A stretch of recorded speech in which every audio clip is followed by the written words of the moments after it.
Hello, I'm Robert and I'm the inventor of Bounce Metronome, which is this program that makes the bounce rhythm videos on YouTube. So this talk is about relaxation, enjoyment and precision in metronome technique. And so it's about how being a really very relaxed and enjoyable approach to practicing with the metronome, and we'll find that is connected together with a high level of precision, perhaps higher than you realised was possible. So, and these are things that musicians don't perhaps associate so much with the metronome, is enjoyment and relaxation. There's a tendency to regard it as somewhat annoying and a little bit awkward thing to work with.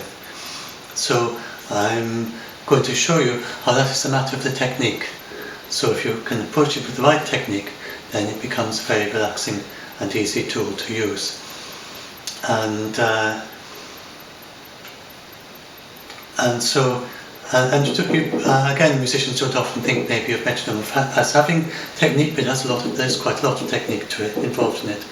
And there are two books that I know about it. There's Beyond the Metronome, which is Max Santiago's book, and there's Andrew Lewis's book as well. These are by music teachers, so there are also music teachers who teach in this way.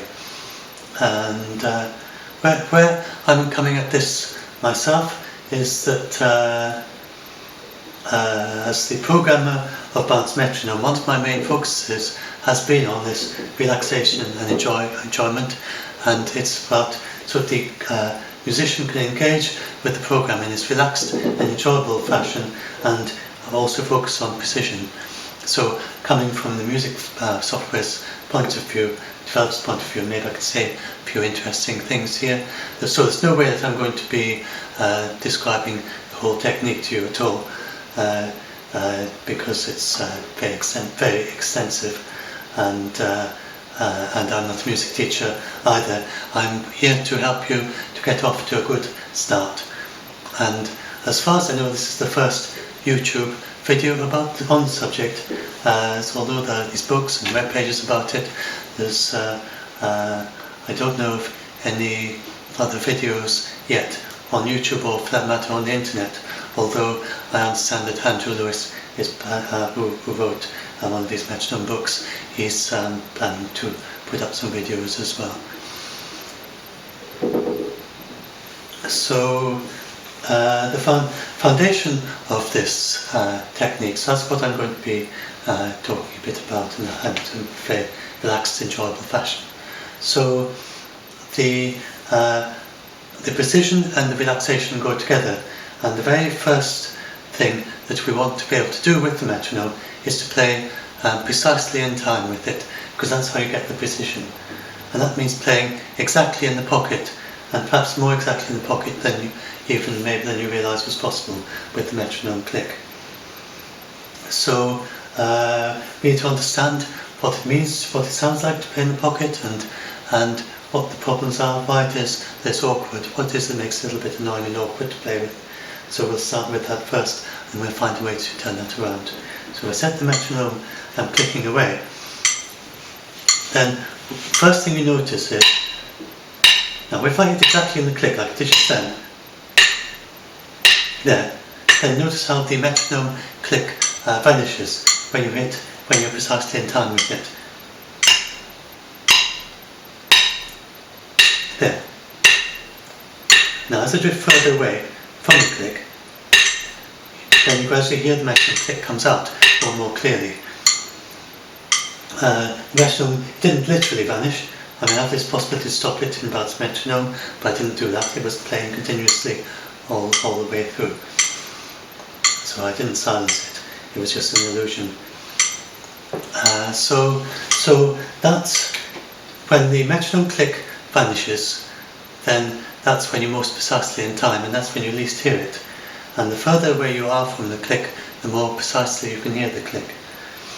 And so if, as is natural, when you play with the metronome, what you're doing is you're listening out for the metronome click. in order to play in time with it. So your focus is on the metronome click, and you want to be able to hear the click clearly. And that is a force that's going to push you away from playing exactly in time with it, particularly if you're playing percussion. And we will see that percussion is the very best place to start with this technique. So the answer isn't to go and try some other instrument. So and I recommend whatever instrument you play, I recommend the books as well, that you should start with percussion. You should do some percussion in order to get your ear for the precision and also the relaxation aspect as well. So it's what physicists call an unstable equilibrium. So if you try and balance something on your finger, then it's not going to stay on your finger for long, like that, your drumstick. It could fall over, we all know that. And you might be able to keep it for a little while, but that's an unstable equilibrium. It's an equilibrium because if you were precisely balanced, it wouldn't move at all. But it's unstable because you've got this gravity pushing you away. And the further away you are, the more it gets pushed away even further. So that's an unstable equilibrium, and when you practice with the metronome, for most musicians, it's like an unstable equilibrium as well, that they're being pushed away from the metronome click. And generally what happens is that you settle to be playing maybe 50 milliseconds away from the click or something like that, if you listen carefully to what you're doing, particularly if you're a percussionist and you play with the metronome. And that's all right when using it in an approximate way as a tempo, just to check your tempo. But for what we're talking about here, the real good metronome technique, then you want to be able to play precisely whenever you want to. So we have to find a way to turn this around. So turn it into a stable equilibrium. So a stable equilibrium is like, I've got a pebble here in a bowl, and if I just roll it into the bowl, it'll go back and forth a few times, eventually it settles in the bottom, and it just stays in the bottom. So that's the other way around from trying to balance something on your finger. It just rolls to the bottom and it stays there. And if it wobbles a bit away, it'll just wobbles back again. And that is the relaxed way to practice with the metronome. So we'll see how this works, how the technique works, and how you're able to achieve that.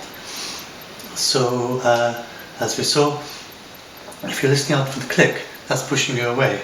So one starting on all this is instead listen out to the merge.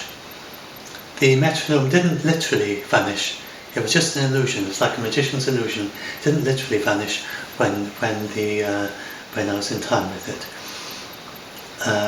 What happened instead was that there was a merge, and the sonority here made with chords in music.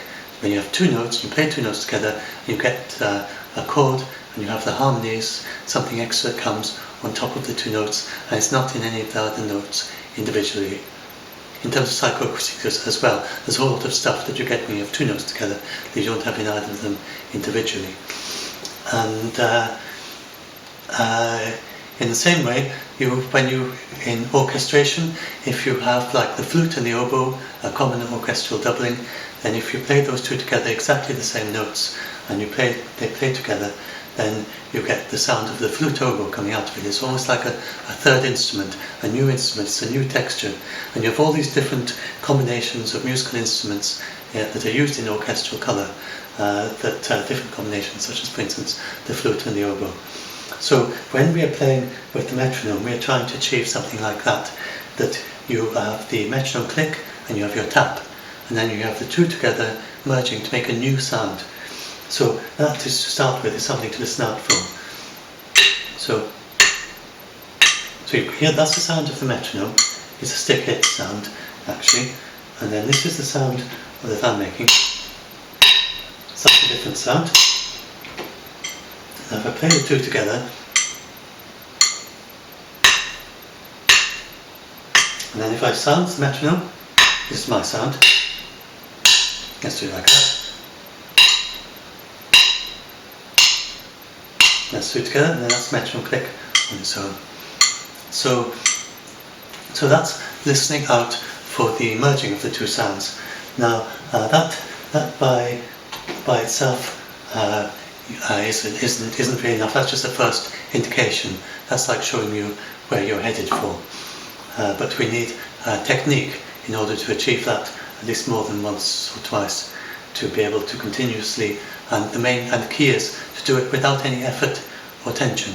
It's got to be relaxed. It's more important, I think, to be relaxed than to hit it exactly. But you don't want to be just pushed away from it randomly any distance away. So, and being relaxed, the more you are relaxed, the more you will naturally find that you're hitting it precisely anyway. So, so we need to approach this in a very relaxed fashion. You may be able to straight away go and play in pocket with the metronome, but the chances are there'll be a little bit of effort and tension involved, and that's going to bring tension into your instrument practice. So we need to find a way of doing this that is just amazingly relaxed, and that's where perhaps I hope I can bring a few insights.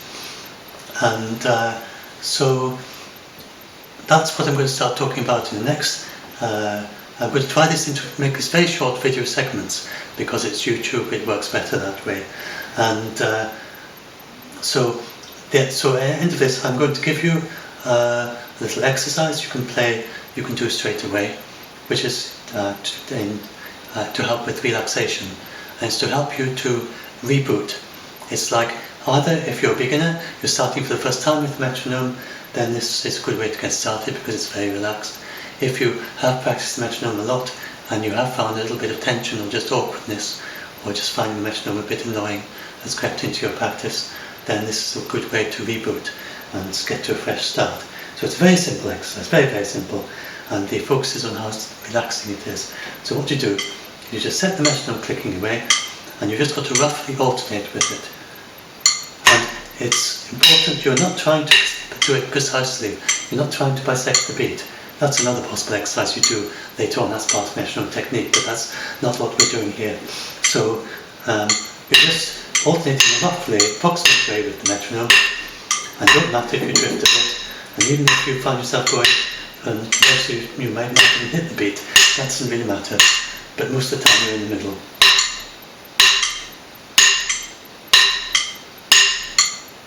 Like that. And just notice how you drift around a bit. And just feel how relaxing that is. So that's just, it's just very relaxing. There's no effort, there's hardly any thought is involved in doing that.